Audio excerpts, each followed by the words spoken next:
بسم اللہ الرحمن الرحیم نحمدک یا خیر معمول و اکرم مسئول علی ما علمتنا من المناجات المقبول من قربات عند اللہ و صلوات الرسول فصلی علیہ مختلف الدبور والقبول وانشابت الفروع من الرسول ثم نسألک بما سنقول من السؤال و من القبول۔ برادران اسلام، چونکہ ہم نے گزشتہ روز اس بات کا ارادہ ظاہر کیا تھا کہ اب ہم باضابطہ طور پر مثنوی شریف کا آغاز کریں گے، اور آج اللہ تعالیٰ کے فضل و کرم سے ہم اس کا آغاز کر رہے ہیں۔ تو مثنوی شریف کا سب سے پہلا شعر جو ہے وہ یہ ہے کہ بشنو ازنائی چون حکایت میں کنند وز جدائی ہا شکایت میں کنند، یعنی جس کا ترجمہ یہ بنتا ہے کہ بانسری سے حسن کیا بیان کرتی ہے اور جدائیوں کی کیا شکایت کرتی ہے۔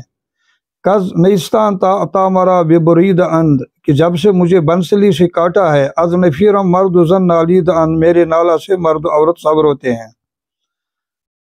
طالب علموں کے لیے یہاں پر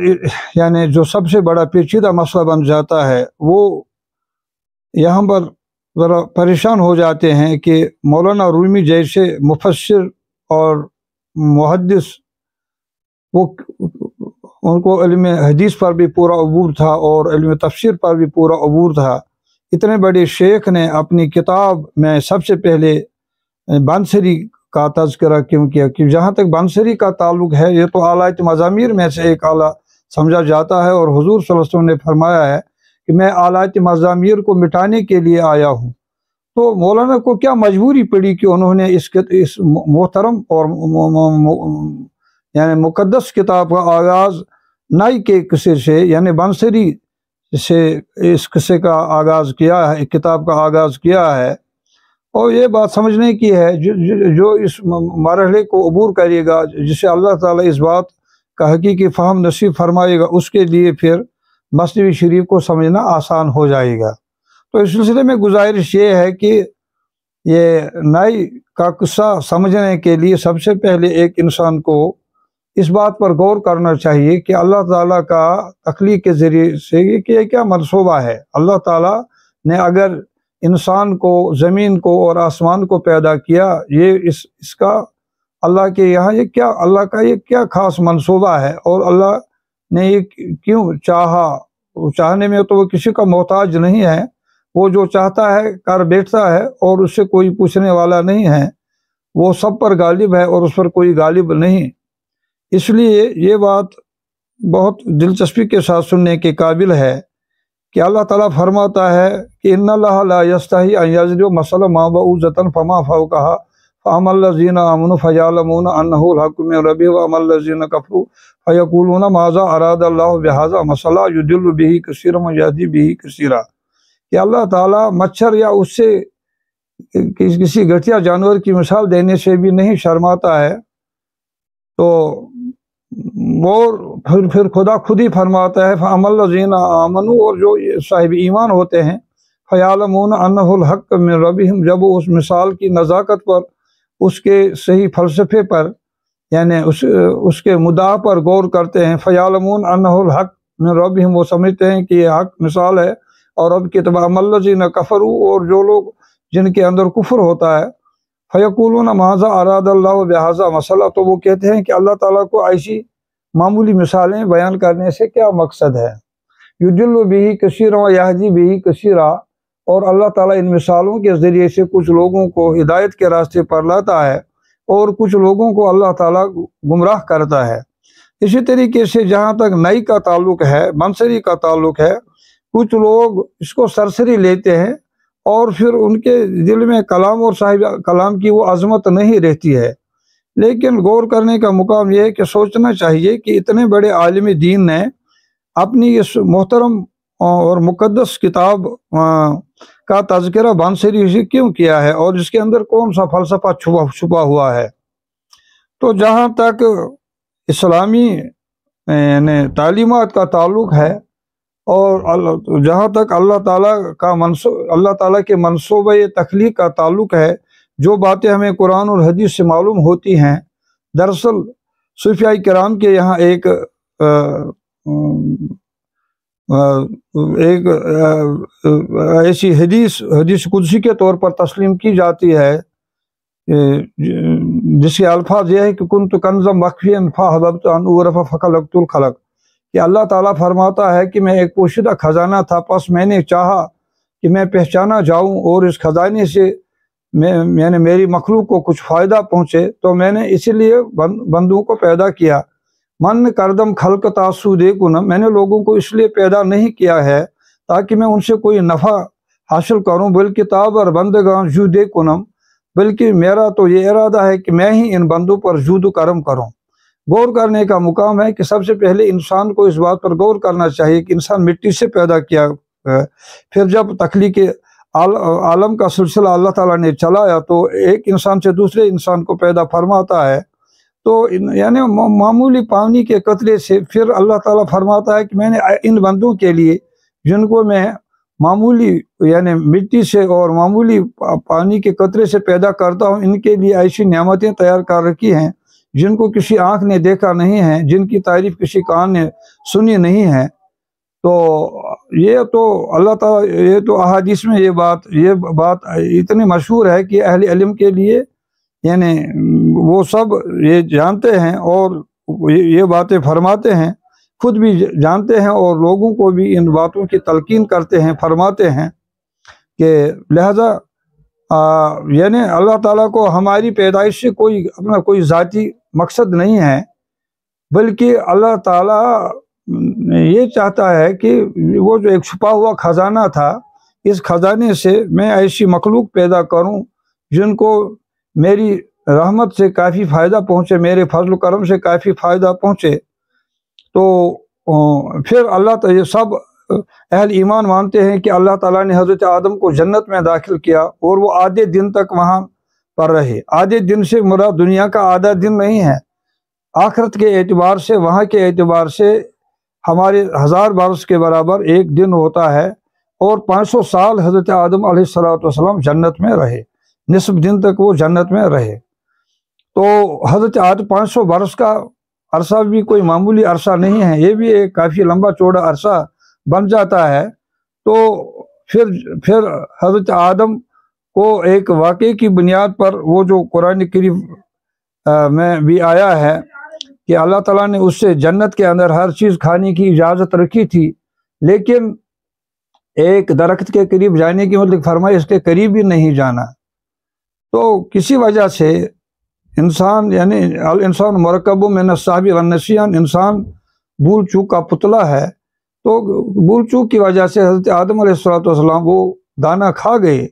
اور جب کھایا تو پھر ان کو بہت پچھتانا پڑا، اور یہ اللہ تعالیٰ کے ایک کریشن پلان تھا، اللہ تعالیٰ کو ایک انسان کو اس دنیا کے اندر لانا تھا، تو اس کے لیے ایک بہانہ بنا، ہوتا تو وہی ہے جو اللہ کو منظور ہوتا ہے۔ اللہ تعالیٰ کو یہ انسان اس دنیا کے اندر لانا تھا، اور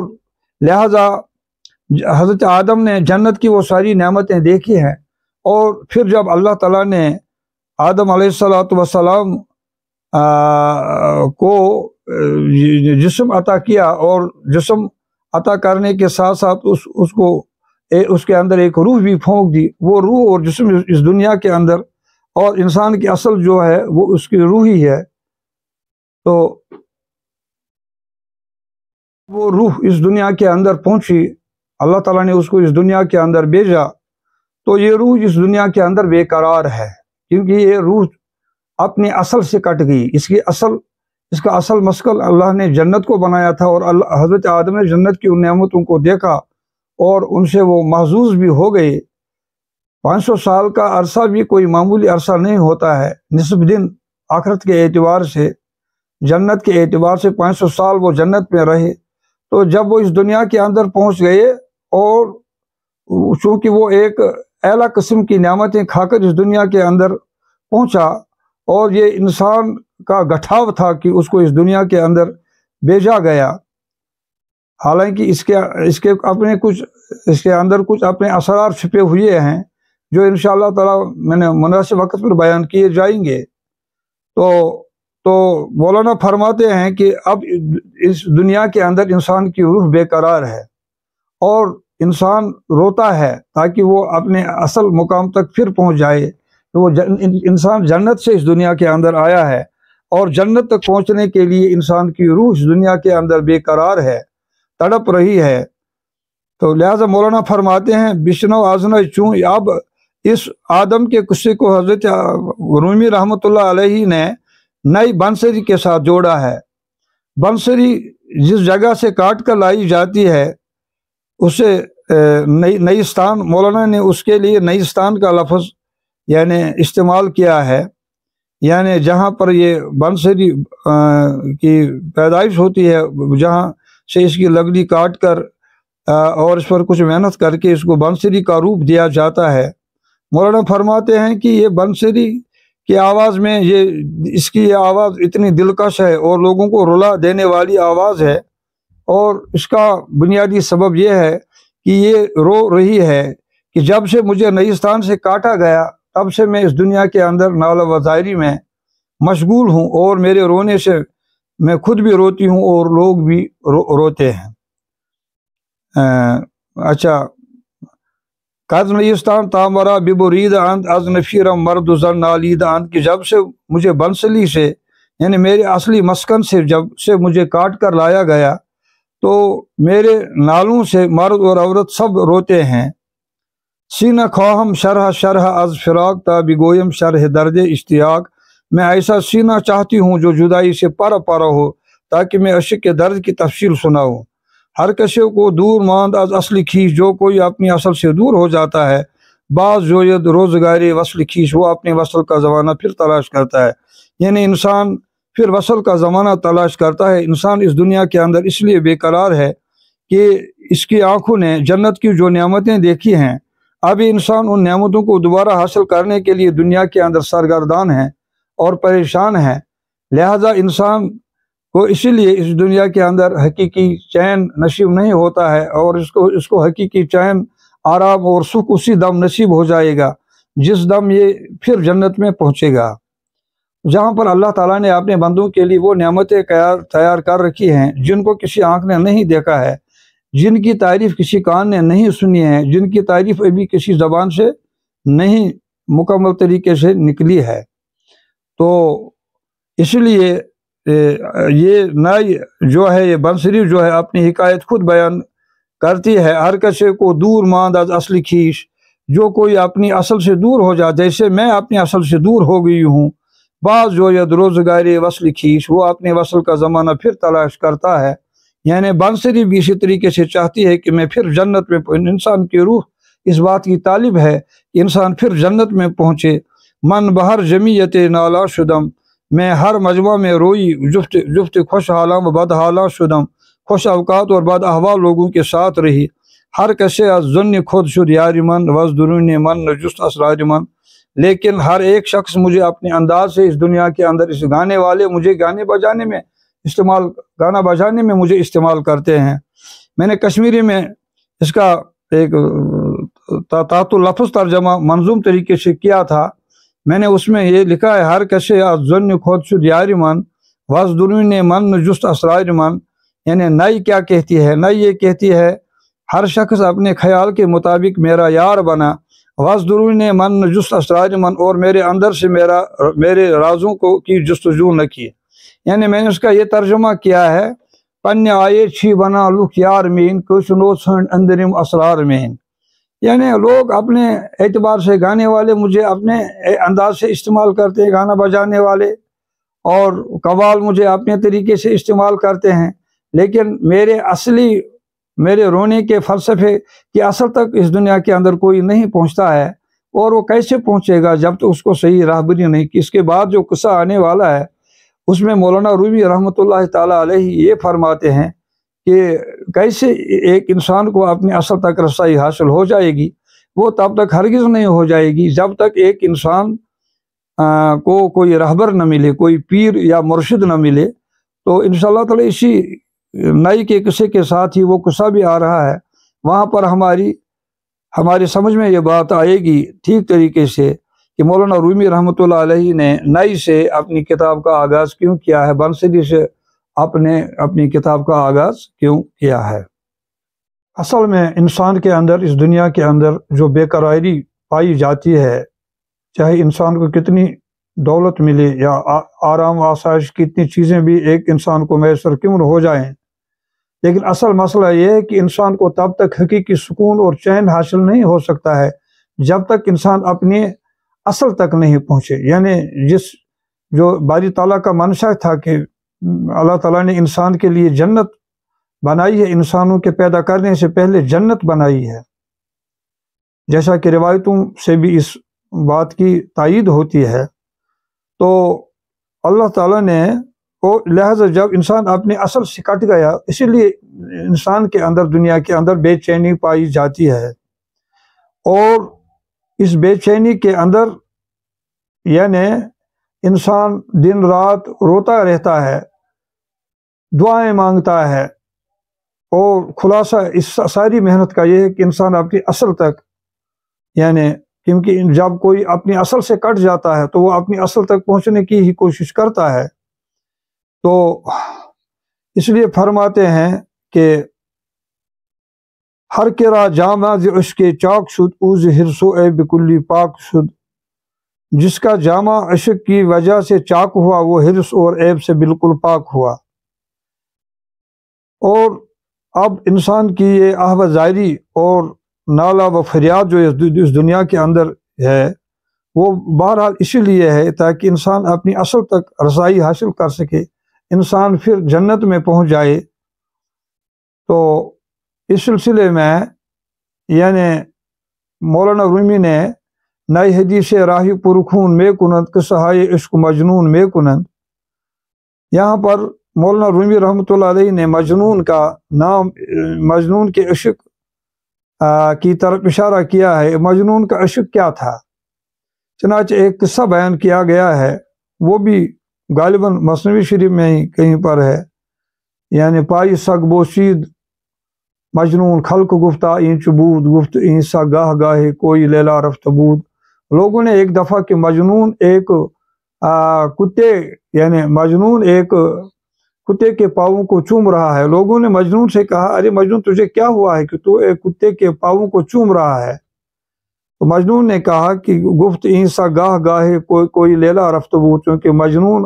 لیلا پر عاشق تھا تو اس نے کہا کہ یہ کتا کبھی کبھی لیلا کے کوچے میں سے اس کا گزر ہوتا تھا، اس لیے مجھے چونکہ لیلا سے محبت ہے، لیلا کے کوچے کے کتوں کے ساتھ بھی محبت ہے، کیونکہ ان گلیوں میں گشت کرتا تھا، اس لیے میں اس کے پاؤں کو چومتا ہوں۔ تو مولانا رومی فرماتے ہیں کہ عشق مولا کم کئی از لیلا بود گوئی گشتن باہر اولا بود، کہ جب عشق کے اندر یہ تاثیر ہے کہ ایک مجنون جو تھا وہ یعنی کتے کے پاؤں چوم رہا تھا، جب ظاہری یعنی حسن اور عشق میں ایسا مزہ ہے تو عشق حقیقی یعنی مولا پر عاشق ہونا کیا اس سے کم ہو سکتا؟ عشق مولا کم کا از لیلا بود، عشق مولا لیلا کی عشق سے کم نہیں ہو سکتا ہے۔ گوئی گشتن باہر اولا بود، اس کے لیے پریشان ہونا اور دن رات رونا اور اس کی تلاش میں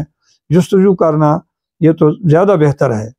بنسبت اس کے کہ ہم کتے کے پاؤں کو چومیں وغیرہ۔ تو اس لیے یہ العشق نار یحترق ما سوی اللہ،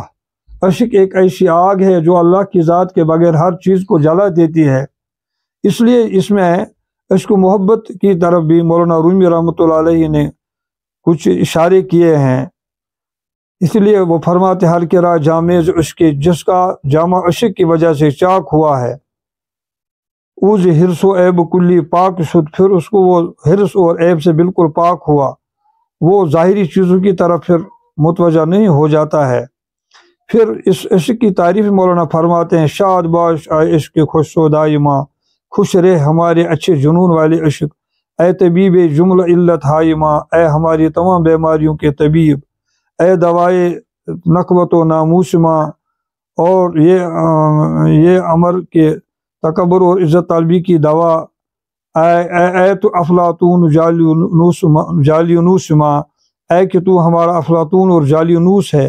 جس میں خاک از عشق بر افلاق شد، خاکی جسم عشق کی وجہ سے آسمانوں پر پہنچا، کوہ در رقص آمد و چالاک شد، پہاڑ ناچنے لگا اور ہوشیار ہو گیا۔ عشق جان طور آمد عاشقہ، اے عاشق عشق طور کی جان بنا، طور مست و خر موسیٰ سائی کا، طور مست بنا اور موسیٰ بے ہوش ہو کر گرے۔ اسی مضمون کی وضاحت کرتے ہوئے مولانا رومی رحمۃ اللہ علیہ نے چند ذیلی واقعات کی طرف بھی اشارہ کی، جن میں سے ایک واقعہ یہ بیان فرمایا ہے، جس میں خاک از عشق بر افلاک شد، خاکی جسم عشق کی وجہ سے آسمانوں پر پہنچا۔ اس میں حضور صلی اللہ علیہ وسلم کے معراج کے واقعے کی طرف اشارہ ہے، جس کی اصل عشق ہی ہے، عشق و محبت ہی ہے۔ کوہ در رقص آمد و چالاک شد، اللہ تعالیٰ کے نور کا عکس جب اس پہاڑی پر اس واقعہ کی طرف اشارہ ہے کہ ایک دفعہ حضرت موسیٰ نے عرض کیا کہ اے اللہ ربی ارنی، اے اللہ تو مجھے اپنے دیدار سے مشرف فرما۔ اللہ تعالیٰ نے فرمایا لن ترانی، اے موسیٰ تو مجھے نہیں دیکھ سکتا ہے۔ حضرت موسیٰ نے اصرار کیا تو اللہ تعالیٰ نے فرمایا اچھا اگر تو میرے نور کا تحمل کر سکتا ہے، اس کو برداشت کر سکتا ہے، تو پھر ایک کام میرا ارادہ یہ ہے کہ میں اپنے نور کا تھوڑی سی ایک پرتو کوئی طور پر ڈالوں گا، اگر تو دیکھ، اگر تو وہ برداشت کرے گا تو آگے بھی اس نور کو برداشت کر سکے گا۔ تو جب اللہ تعالیٰ نے یعنی سوئی کے سوراخ کے اندر اتنا سا نور اللہ تعالیٰ نے کوئی طور پر ڈالا، وَخَرَّ مُوسَىٰ سائی کا، تو طور اس عشق کو برداشت نہیں کر سکا، طور تو پھٹ گیا اور موسیٰ بے ہوش ہو کر گر پڑے۔ کوہ در رقص آمد و چالاک شد، تو اس نور کی وجہ سے کوہ بھی رقص میں آ گیا اور چالاک اور ہوشیار ہو گیا۔ عشق جانے طور آمد عاشقہ، طور مست و خر موسیٰ، اے عاشق عشق طور کی جان بنا، طور مست بنا، بخر موسیٰ سائی کا، اور موسیٰ بے ہوش ہو کر گر۔ یہ قرآن کریم کی ایک آیت کی وخر موسیٰ سائی کا قرآن پاک میں آیا ہے۔ سر پنہا نست اندر زیر بم میں راز چھپا ہوا ہے، فاش اگر گویم جہاں برہم زنم۔ حضرت تھانوی رحمۃ اللہ علیہ نے اس سر پنہان کو اپنی کتاب کے اندر وحدت الوجود کے ساتھ، نظریہ وحدت الوجود کے ساتھ جوڑا تھا، چونکہ مولانا رومی اور محی الدین ابن عربی کے درمیان جو قریبی تعلقات رہے ہیں، اس معاملے میں مولانا بھی ابن عربی سے متاثر تھے اور وہ بھی وحدت الوجود کے قائل تھے۔ انہوں نے بھی نظریہ وحدت الوجود کی یعنی تائید مثنوی شریف میں کی ہے۔ تو مولانا فرماتے ہیں کہ اس کے اندر اس زیر بم یعنی کے اندر جو یہ راز چھپا ہوا ہے یعنی وحدت الوجود کا، فاش اگر گویم جہاں برہم زنم، اگر میں اس کو صاف صاف بیان کر دوں تو دنیا کو درہم برہم کر دوں۔ یعنی یہ اتنا باریک اور نازک مسئلہ ہے کہ اگر اس کو صاف صاف الفاظ میں بیان کیا جائے گا تو عام لوگ اس کا تحمل نہیں کر پائیں گے، کیونکہ یہ بہت بڑا باریک مسئلہ ہے۔ اس کے لیے زبردست قلب کی اور زبردست فکر کی اور زبردست سوچ کی اور زبردست علم کی ضرورت ہے تاکہ انسان اس بات سے آگاہ ہو جائے۔ تو وحدت الوجود کے نظریہ کی واضح تشریح کرنے کے بجائے مولانا اب اشاروں میں ہی یہاں پر بات کو انہوں نے اس کو یہاں پر بات کو ختم کیا ہے اور فرماتے ہیں کہ اب آگے بیان نہیں زیادہ کیا جا سکتا ہے۔ در نیابت حال پختہ ہے چکھام، یہ تو پختہ ذہن رکھنے والوں کی بات ہے کہ وہی وحدت الوجود کے نظریہ کو سمجھ سکتے ہیں۔ پس سخن کوتاہ باید والسلام، پس بات مختصر چاہیے اور سلام۔